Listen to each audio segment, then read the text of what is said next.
Presidential spokesperson Ambassador Mohammed Shnawi said the head of state received a phone call from his American counterpart in which they agreed on the importance of continuous coordination and cooperation between the two countries. Shnawi added that both leaders tackled a number of issues, including the importance of continuing the implementation of the first and second phases of the Gaza ceasefire agreement and consolidating them.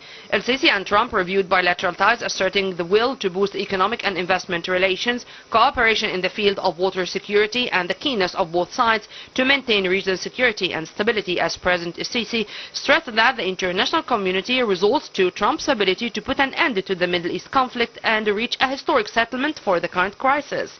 The head of state also highlighted the importance of delivering humanitarian aid to the Palestinian people to alleviate their sufferings after 15 months of continuous aggressive war. President Sisi invited the American president to visit Egypt in the nearest chance, boosting the strategic ties that bind the two nations, and also to attend the inauguration of the Grand Egyptian Museum. For his part, Trump invited President Sisi to visit the White House in the very near future. Now, ladies and gentlemen, we are joined over the phone by former Assistant Foreign Minister, Ambassador Medhat Meligy. Good afternoon, Mr. Ambassador. Good afternoon to you. First of all, President Abdel Fattah el-Sisi received a phone call from his American counterpart, Donald Trump.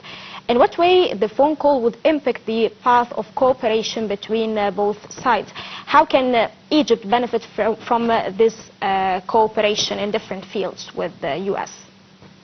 Well, first of all, I think that this was a due phone call, usually a declaration phone call after the election of President Trump, and that the Egyptian president like to congratulate him on his second term in the White House.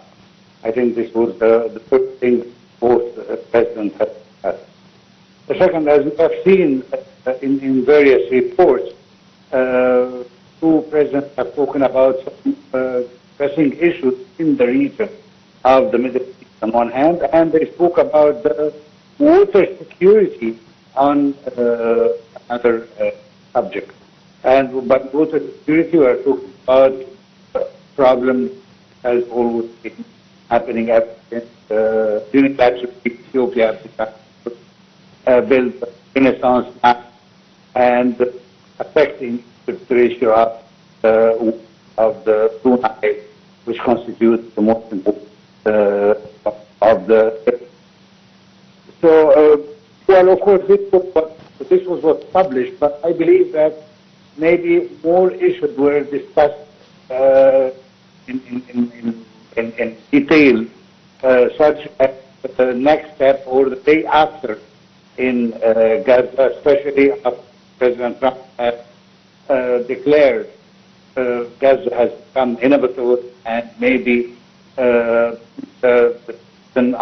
this area should be moving somewhere else, and he pointed to Egypt and Jordan as possible.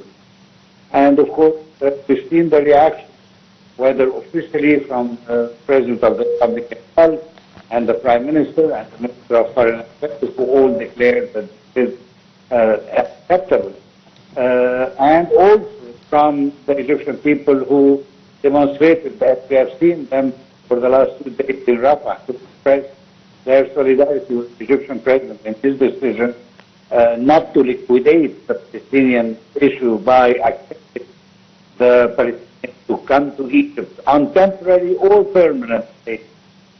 And I think that maybe this a pressing issue, since President Trump insisted on repeating the same issue once again.